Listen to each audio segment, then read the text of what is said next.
എടാ അതെ, എനിക്ക് നിന്റെ അടുത്ത് വളരെ പ്രധാനപ്പെട്ട ഒരു കാര്യം പറയാൻ. അല്ല, നിനക്ക് ഗുണമുള്ളൊരു കേസ് തന്നെയാ, നിന്റെ കല്യാണക്കാരൻ തന്നെയാ. മമ്മി പറയാൻ കറക്റ്റ് ആണല്ലോ, ക്രിസ്ത്യനെ കിട്ടണ കാര്യം തന്നെ എന്തോ. എടാ ഞാനിന്ന് മുഴുവൻ ഇങ്ങനെ ആലോചിച്ചപ്പോ ഇനി അത് വെച്ച് വൈകിക്കൂടാ, നമുക്കത് ഉടനെ നടത്തണം. അപ്പൊ അങ്ങനെയാണ് എനിക്കൊരു കാര്യം പറയാനുണ്ട്. നിനക്കെന്ത് പറയാനുണ്ട്? നീ ആദ്യം പറയാൻ കേട്ടെ. പപ്പ പറയാൻ പോണ ക്രിസ്ത്യനെ ഞാൻ കെട്ടണമെന്നല്ലേ, എനിക്കത് പറ്റൂല. എടേ, നീ ക്രിസ്ത്യനെ കെട്ടണമെന്ന് ഇവിടെ ആര് പറഞ്ഞത്? കെട്ടണ്ടേ? അതൊന്നും അല്ല. അപ്പൊ പറഞ്ഞോടിക്കാം, ഞാൻ പറയാം, പക്ഷേ എനിക്ക് നിന്റെ അടുത്ത് നിന്ന് കൃത്യമായിട്ടൊരു മറുപടി വേണം. ഒഴിക്കട്ടെ? ഒഴിച്ചോ. മറുപടി ഞാൻ പറയാം, പപ്പ പറഞ്ഞു. നിനക്കേ TP ജോർജിന്റെ മോളിലെ ജെസ്സി, അവളുമായിട്ട് ഇപ്പൊ ഇങ്ങനെ അടുപ്പൊക്കെ ഉണ്ടോ?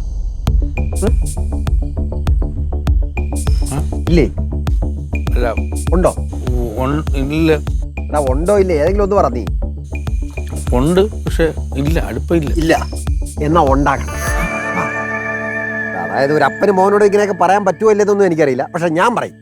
പപ്പ ഒന്നും കൂടെ പറഞ്ഞാണ്. എടാ അതായത് നീ ആ ജെസ്സിയെ വീണ്ടും പ്രേമിക്കണം, ഒന്ന് കൂടുതൽ അടുക്കണം, എന്നിട്ട് അവളെ നീ കല്യാണം കഴിക്കണം. TP ജോർജിന്റെ മോളെ ജെസ്സിയെ ഞാൻ പ്രേമിക്കണം? എന്നിട്ട് താല്പര്യമില്ലേ? താല്പര്യം. എടാ നിനക്ക് അവളെന്ന് പറഞ്ഞാൽ ഭയങ്കര ജീവനല്ലേ? ജീവനാണ്. ആണല്ല, അതുകൊണ്ടാണ് ഞാൻ പറഞ്ഞത്. ഇടിക്കേ, എന്നിട്ട് നീ കാര്യമായിട്ടൊന്ന് ആലോചിക്കും. ജെസ്സിയെ ഞാൻ കെട്ടണോ? അതായത് നീ ജെസ്സിയെ കല്യാണം കഴിക്കണം, പക്ഷെ ഈ കാര്യങ്ങളൊക്കെ നീ അവളുടെ അടുത്ത് അവതരിപ്പിക്കണം. അല്ല, കല്യാണം കഴിഞ്ഞാൽ നിനക്ക് ഇവിടെ താമസിക്കാമല്ലോ. നമ്മളെ വീട്ടില? നമ്മുടെ വീടല്ലടാ, നീ ധൈര്യമായിട്ടിരിക്കും, ഞാനുണ്ട് കൂടെ. കഴിക്കും. എന്നാ ജീവസോപ്പേ. പിന്നെ നിന്റെ മമ്മീന്റെ അടുത്ത് തൽക്കാലം ഇതിപ്പോ പറയാൻ നിൽക്കില്ല. അടുത്തൊന്നും പറയണില്ല. പറയണ്ട, പറയൂല.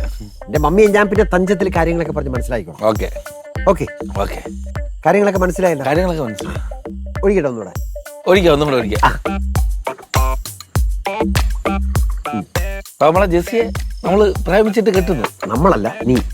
ഞാൻ തന്നെ. അതാ ഇനി ഞാൻ വന്ന് ജെസ്സിയോട് സംസാരിക്കണോ? അത് വേണ്ട, ഞാൻ തന്നെ സംസാരിച്ചോളൂ. ഉറപ്പാണേ? ഉറപ്പാണ്. നിനക്ക് ഇക്കാര്യത്തിൽ ഒരു വിഷമമോ ബുദ്ധിമുട്ടോ ഉണ്ടാവാൻ പാടില്ല. എനിക്കതാ, നിന്റെ ഹാപ്പിനെസ് ആണ് എന്റെ ഹാപ്പിനെസ്. ഏത് കഴി.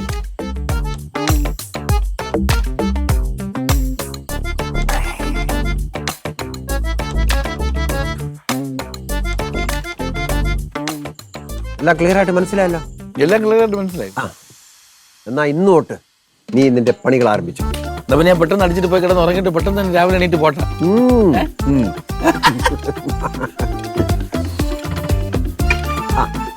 ശരി.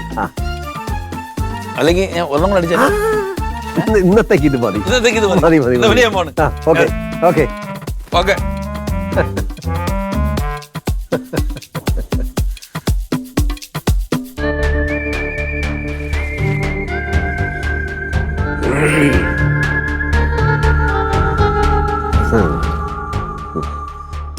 എടാ ജോർജ്, നീ എന്നെ പറ്റി എന്താടാ കരുതിയത്? നിനക്കെന്നെ ശരിക്കും അറിയാൻ വയ്യ. നീ എന്തോ പറഞ്ഞേ? എന്റെ മോൻ വെറും ഒണ്ണയാണ്, അവനെ കൊണ്ടൊന്നിനും കഴിയില്ല എന്നല്ലേ? എടാ നിന്റെ മോളെ എന്റെ മോനെ കൊണ്ട് തന്നെ ഞാൻ വീണ്ടും പ്രേമിപ്പിച്ച് കല്യാണം കഴിപ്പിച്ച് എന്റെ വീട്ടിൽ എന്റെ മരുമോളായിട്ട് ഞാൻ താമസിക്കും. പിന്നെ നിനക്ക് അവളെ കാണണമെങ്കിലേ എന്റെ വീട്ടിന്റെ ഗേറ്റിന്റെ വെളിയിൽ നീ വന്ന് കാത്തു നിൽക്കേണ്ടി വരും. ഈ സെബാസ്റ്റ്യനോടാ നിന്റെ കളി. ഞാൻ കളി തുടങ്ങിയിട്ടേ ഉള്ളൂ ജോർജ്.